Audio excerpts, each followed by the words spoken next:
After heavy afternoon showers and storms, more rain is headed your way. I'm Chief Meteorologist Tom Terry timing out scattered rain and storms ahead of this weekend's big launch along the Space Coast. Live coming up next on WFTV Tonight.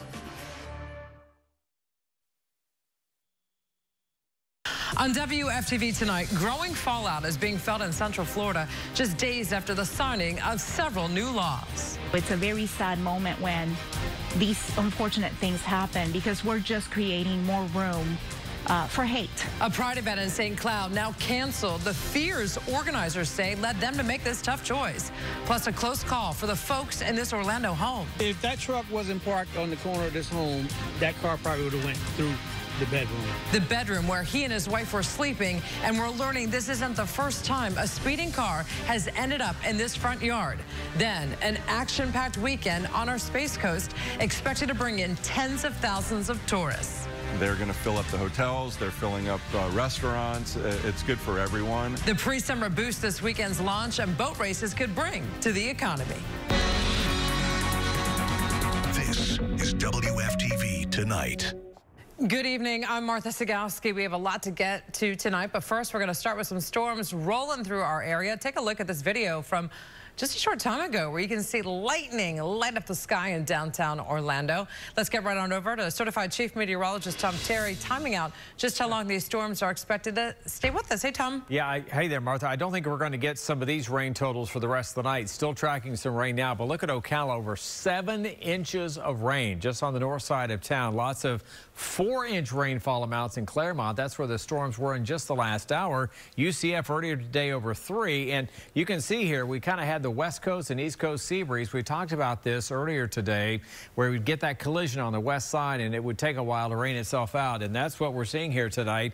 First up in Marion County where they had a flood warning right here in this central core where they've had over 7 inches of rain. It's finally beginning to abate. Now we still have this flood advisory for Lake County, although showers have moved out. That's where we had lots of 4-inch amounts, and we're still popping up some mainly showers over South Orlando, but there's so many outflow boundaries coming through and it's just generating more rain. I got some new fresh pop-ups here over Wekiwa Springs, Altamont Springs, and still raining down here to the south of Kissimmee. So we still have more rain tonight. I still have a wet weather pattern in parts of the area for the weekend, but wait till you see next week. We could actually get something trying to build in the tropics across southeast Florida and the Bahamas. Martha? All right, Tom, we'll see you in a few. Tonight, investigators are looking for a man and a woman who took off from deputies and then crashed into a home. Neighbors say a car smashed into a brick pillar and this truck before hitting the house. It happened around 2:30 in the morning in the Lockhart neighborhood. Today, the homeowner spoke exclusively to Channel 9's Felicia Ashley about why the damage could have been much worse. Again, troopers are looking for the man and woman who crashed into that home. They were driving a 2011 black Acura. Right now, Marion County deputies are searching for these 3 children who they believe may be in danger right now. They received an order from DCF after their mother, Demelia Gates, refused to show her children to them during a visit. The 3 children were last seen at the Roadway Inn on Silver Springs Boulevard near Silver Springs Park on May 11th. Investigators say Gates left a 4th child at the motel and never returned. That child now is in DCF custody.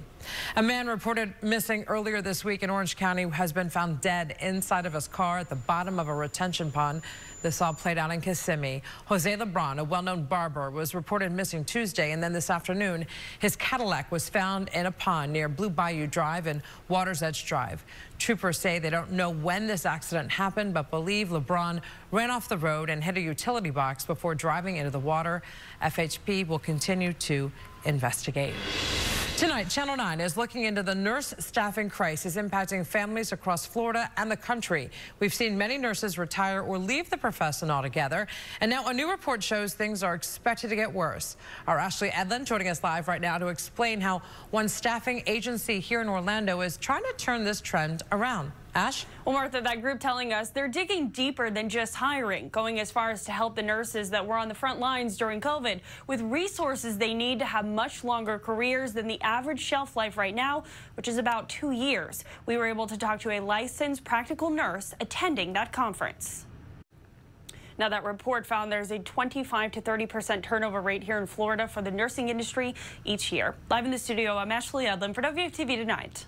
We're learning more tonight about what the future of Disney's Lake Nona property could look like. The development group Tavistock, who sold the land at Disney 2 years ago, could end up buying the property back. The deed restrictions appear to show they gave themselves the first rights to buy the land back if Disney chooses to sell it. It's not yet clear what Disney will do with the property. It's heavily restricted to only allow corporate office space, though Disney could lease it out or hold onto it as an investment. As for the rest of Lake Nona, economists say Disney's decision to pull the plug on the project won't hurt the area long term. I think the faces and the names could change, but I think, the destination remains the same. I think this will be a major hub of economic activity. We have reached out to Disney to find out what its next steps will be. The company still plans to invest billions of dollars into Walt Disney World in the coming years. Meanwhile, in the DeSantis versus Disney federal lawsuit, the governor's legal team wants the judge off the case. They say because of comments he made in the past, Chief Judge Mark Walker can't be impartial. In the lawsuit, Disney maintains the governor and legislature have undertaken a targeted campaign against it in retaliation for Disney's use of protected free speech. The governor, however, contends that dissolving the 50-year-old Reedy Creek board and replacing it with the board he appoints is in keeping with state law. A local pride event is now canceled days after the governor signed new legislation into a law affecting our LGBTQ+ community. The city of St. Cloud had been planning to hold their pride event for the second time in a few weeks, but organizers told our Sabrina Majore safety concerns forced them to call things off. Again, this isn't the only Pride event to be canceled. Yesterday, the Tampa Pride Board called off the Pride on the River event. Organizers called the bill signed by the governor sickening and said they had no choice but to cancel. However, organizers of Lake County Pride, which is scheduled for June 17th, posted a statement yesterday doubling down that their event will go on as planned. Organizers said, quote, "No unconstitutional law will keep us from celebrating our Pride event." There is now a push by Congress to study human trafficking and its connection to adult entertainment businesses. We showed you last month when 4 people, including the owner at the Flash Dancer strip club on OBT, were arrested for charges connected to trafficking a 15-year-old girl.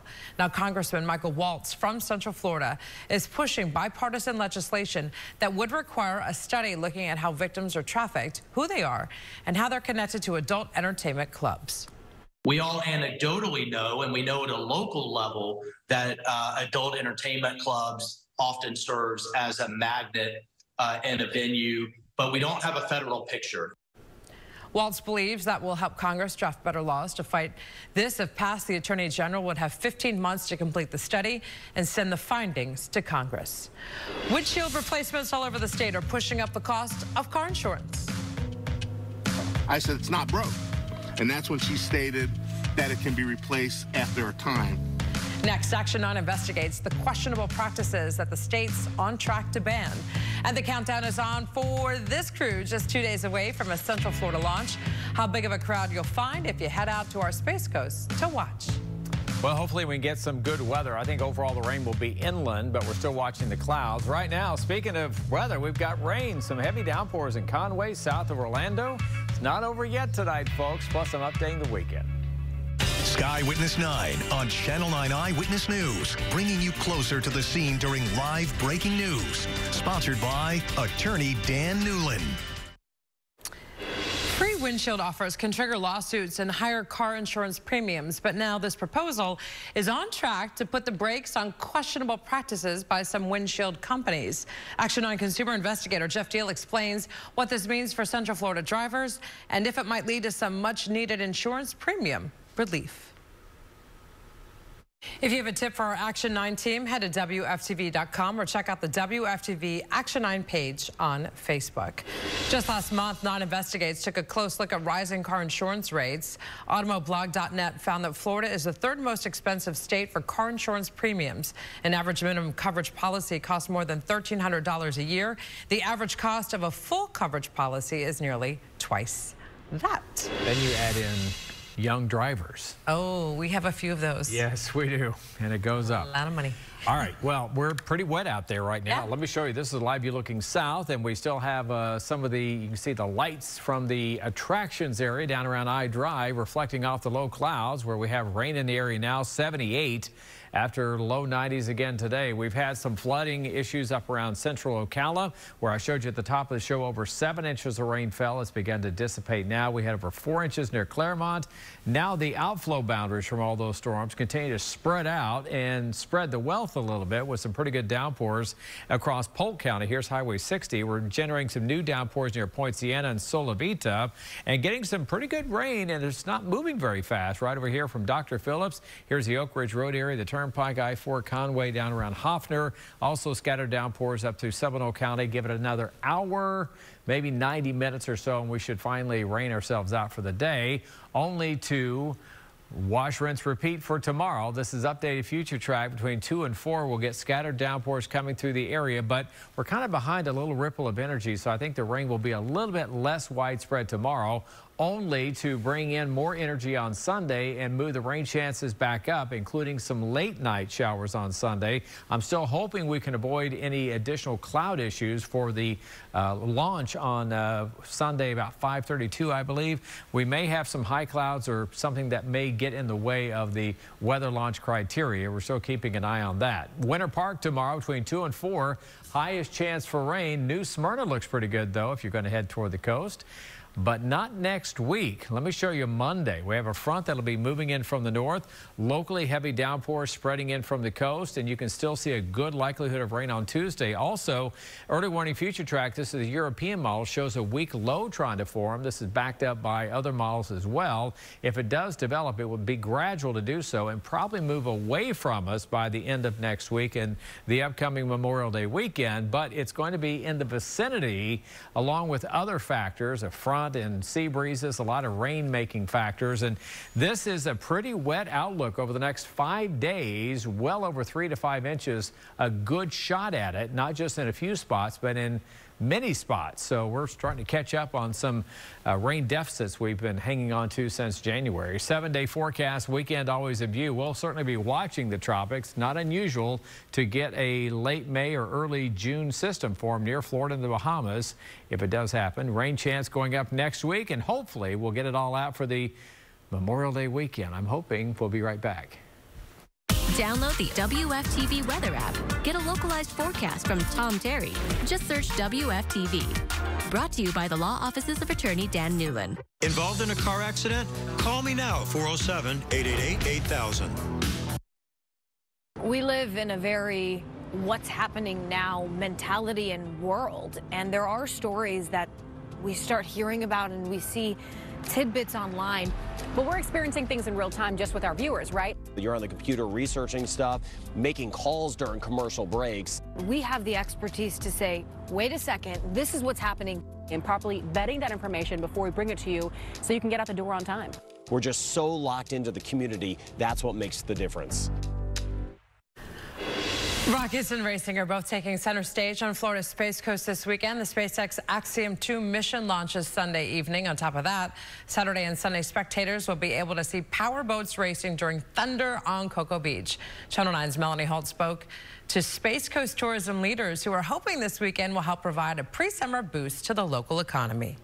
The crew of Axiom 2 will spend 8 days docked at the space station conducting about 20 experiments. This is a second crewed launch from Florida's Space Coast this year. The launch is scheduled for liftoff Sunday at 5:37 p.m. You can watch it live here on WFTV and on our website, WFTV.com. Visit Florida says tourism is up by about 7% so far this year, but the number of overseas tourists is still below pre-pandemic levels. Visit Florida says visitors from other states continue to drive the growing tourism here in Florida, accounting for 91% of the first quarter numbers this year. Florida lawmakers agreed to provide $80 million for Visit Florida next year, an increase of $30 million from this year. The state spending plan now awaits approval from Governor Ron DeSantis. We now know when UCF plans to build its new football campus. Our news partners at the Orlando Business Journal read through the agenda for the Board of Trustees. The university plans to start the first phase of the football project between 2024 and 2026. That first phase will cost more than $56 million. It includes a renovation for the sports center, a lazy river, and more parking. Well, today, more than 1,500 athletes from across the state arrived at the Special Olympics Florida State Summer Games out at Disney World. The athletes came from all over. About 2 weeks ago, we showed you law enforcement agencies from Florida taking part in the ceremonial torch run through Orlando. Now it's time for those competitors to take part in 6 events, including cycling and track and field. But athletes tell us it's about more than the competition. Getting to compete, being included in something, and just, you know, being in the atmosphere and seeing, of course, friends that I've made from around the state. The state Special Olympics also makes health and wellness a priority. Athletes can choose to have health checks on site, and it's all free. Stay with us. We're coming right back. Plan ahead for changing weather and road conditions with an hour-by-hour forecast. Plus alternate routes around current trouble spots and the roads to avoid that day. Channel 9 Eyewitness News this morning. Weekdays starting at 4:30 a.m. Severe weather updates on WFTV are driven by Toyota of Orlando and Toyota of Claremont. You got rain? I got rain. It's still popping. Did you just run outside? No. It looks like you got a little... No. But I thought about it. Here's a live view. Our radar showing showers from Altamont Springs south to Oak Ridge and then to Dr. Phillips. You know, sometimes you just got to stick your head outside. You know what? I couldn't agree more. The radar is accurate. Right now, rain chance scattered in the afternoon this weekend. Next week, locally heavy rain possible. Let me break it off. It's all right. Friday night. Thankfully. All right, thanks for watching. Have a great weekend. We'll see you back here on Monday. I'll be here. I'll be here too.